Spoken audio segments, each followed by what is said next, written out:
Fala, torcedor Coxa Branca, como é que tá? Estamos voltando aí comentar um pouquinho aí do momento do Curitiba. O canal aí tá 2 rodadas aí sem se apresentar aí um comentário da segunda rodada do Brasileirão, do jogo recente contra o Cianorte, em casa, né? Então queria falar para vocês aí que é um comentário rápido, não é análise, não é nada muito técnica, é mais um comentário pessoal aí do que a gente percebeu desses 2 últimos jogos. Então eu sou o Sidney Dias, o editor do canal Mais Curitiba.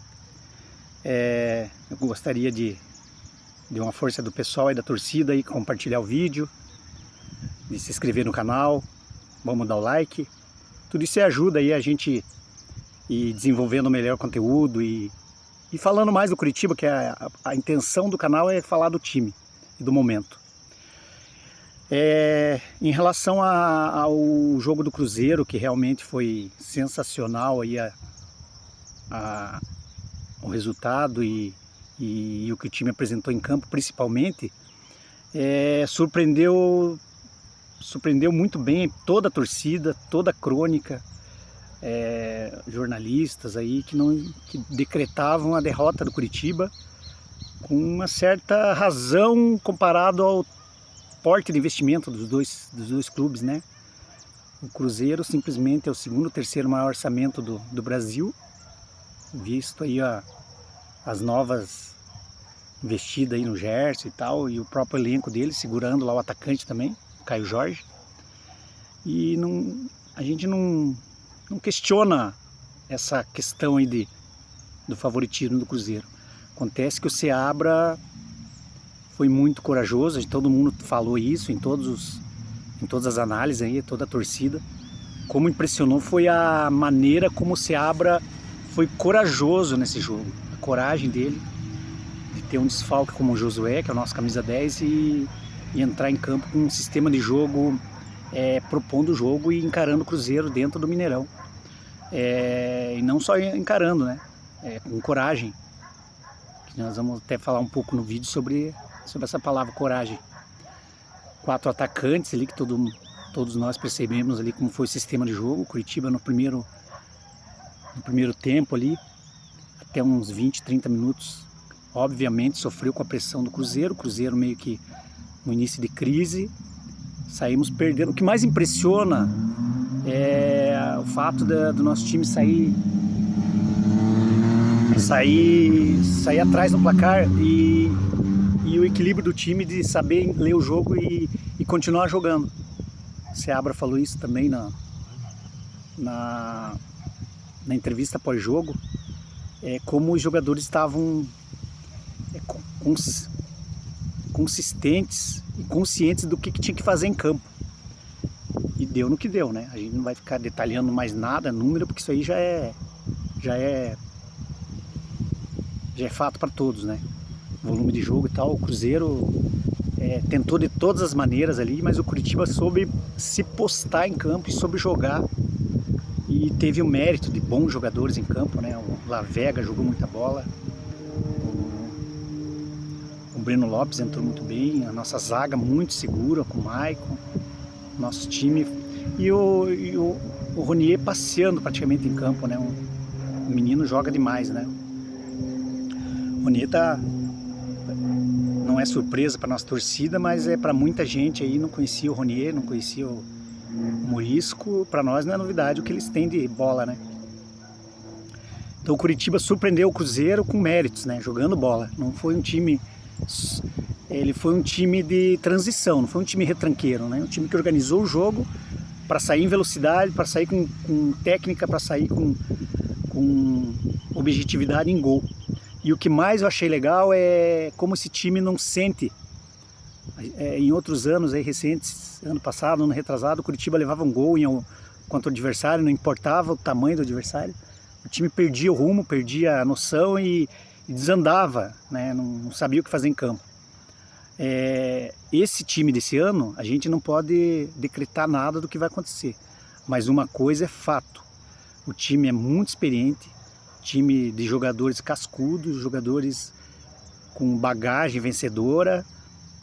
Isso aí a gente não pode questionar, que o time foi moldado aí com uma questão mais de experiência mesmo, cancha, jogador que estão a fim de jogar bola, que não vão se desestabilizar em jogo grande assim. Então esse é um ponto positivo.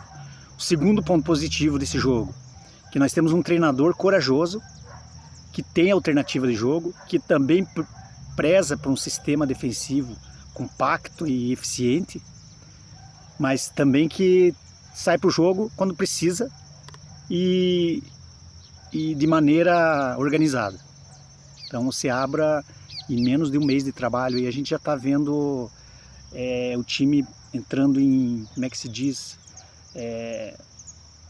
o time pegando um pouco a cara dele, né? Os jogadores vão se conhecendo, eles vão conhecendo o sistema de jogo dele, e o que a gente percebe? Que o Curitiba tem a maneira de jogar, tem jogadores experientes, e cada jogo vai ser um sistema de jogo. Então o Seabra não é engessado numa maneira só. Tá. Contra o Cruzeiro foi basicamente isso, a gente precisava de um resultado positivo lá, até o empate era bom, mas Curitiba teve mérito de trazer os 3 pontos, e agora vem a Chape, que a gente vai falar um pouquinho.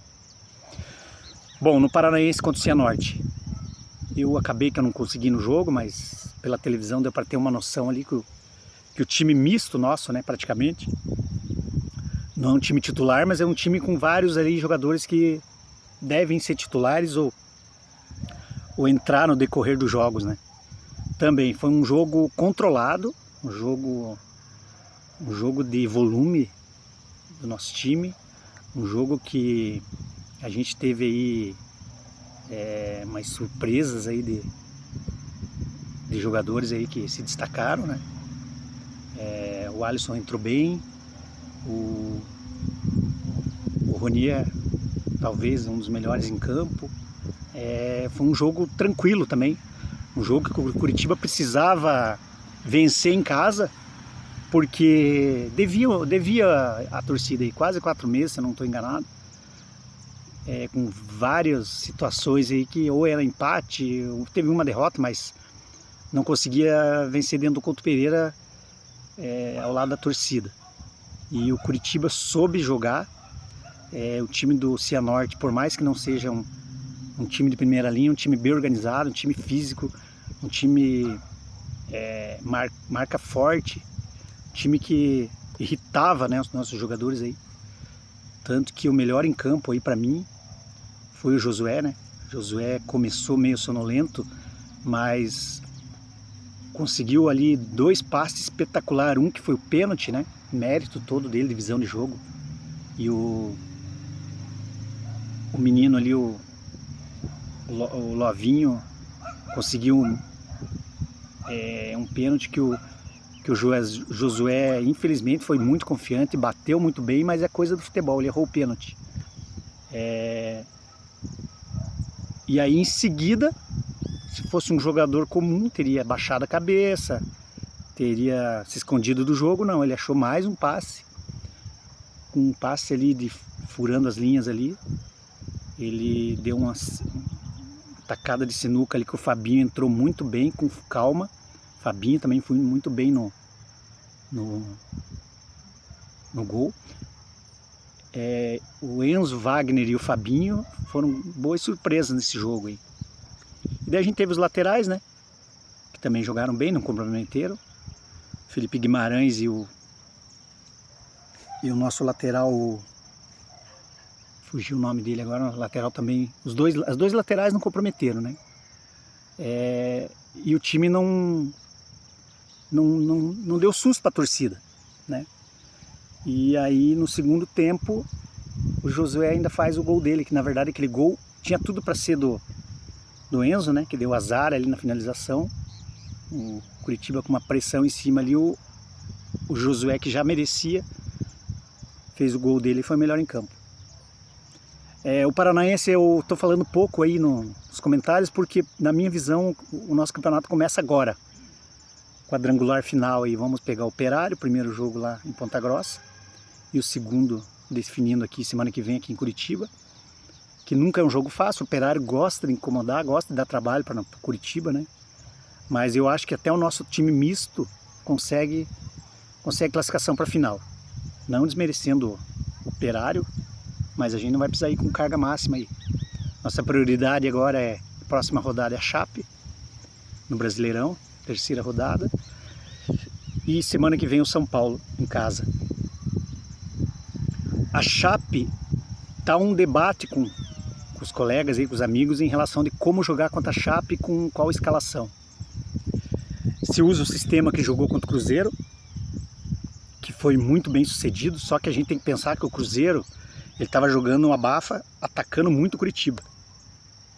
Nesse sistema com 4 atacantes, encaixou bem La Vega e a movimentação ali dos jogadores, dos dois lados, o Breno Lopes e tal.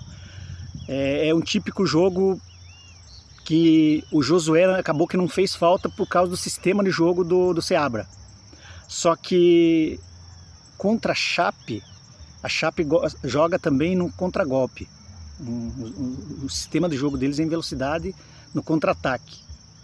E o Curitiba talvez tenha que controlar o jogo. Eu sou da opinião que o Josué deve ser titular nesse jogo.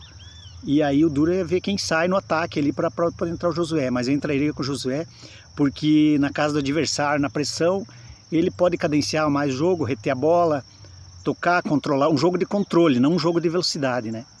Isso é o que pode ocorrer, né? A não ser que a Chape mude o sistema de jogo e venha para cima do Curitiba.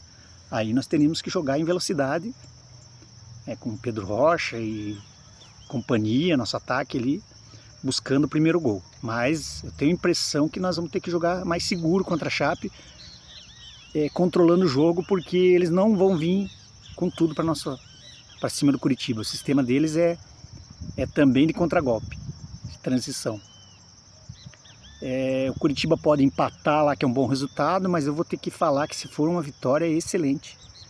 A gente segura um adversário direto pela nossa briga atual. A nossa briga atual não vamos esconder, né, torcida? Nossa briga é ainda contra o Z4, até nosso time se consolidar aí no jogo, e sistema e pontuação no meio da tabela. São adversários nossos, Chape, Vitória, Remo, Vasco, Santos.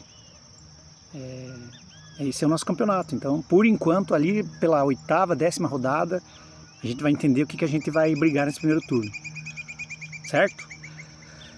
Eu tô otimista, não em relação a dizer que o Curitiba vai atropelar todo mundo, mas num contexto de time, de maneira que o time está sendo formado, da experiência dos jogadores. A gente vê ali os vídeos de palestra do pré-jogo dos jogadores, a consciência que esses caras estão tendo jogando no Curitiba, da responsabilidade que é perante a nossa torcida, perante nosso escudo, perante nosso estádio e a nossa história. Então dá para entender que o jogador que não comprou essa ideia perante os líderes, o Sebas, o Maico, os jogadores ali, Moledo, o Gabriel Leite ali, quem não entender e não entrar nesse ritmo de intensidade de que é jogar no Curitiba, provavelmente não vai ter muito espaço. Beleza? Alonguei muito mais um pouquinho o vídeo hoje. Vamos curtir, me ajuda aí, vamos ajudar o canal, gente.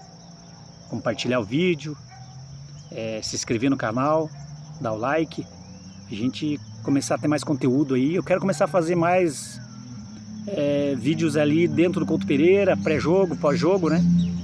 Então estou me organizando aí, vai começar a ter mais conteúdo aí, beleza? O vídeo hoje foi um pouquinho mais extenso para a gente falar dos 2 últimos jogos e agora em breve a gente vai vir com um novo vídeo aí sobre da Chape, pós-jogo Chape e Operário. Beleza? Galera, obrigado aí. E coxa, vamos seguindo firme aí no ano aí, que tem coisas aí, acho que o time vai responder. Com dificuldade, com luta, mas é possível. Beleza? Canal Mais Curitiba tá aí mais uma vez. Um abraço a todos.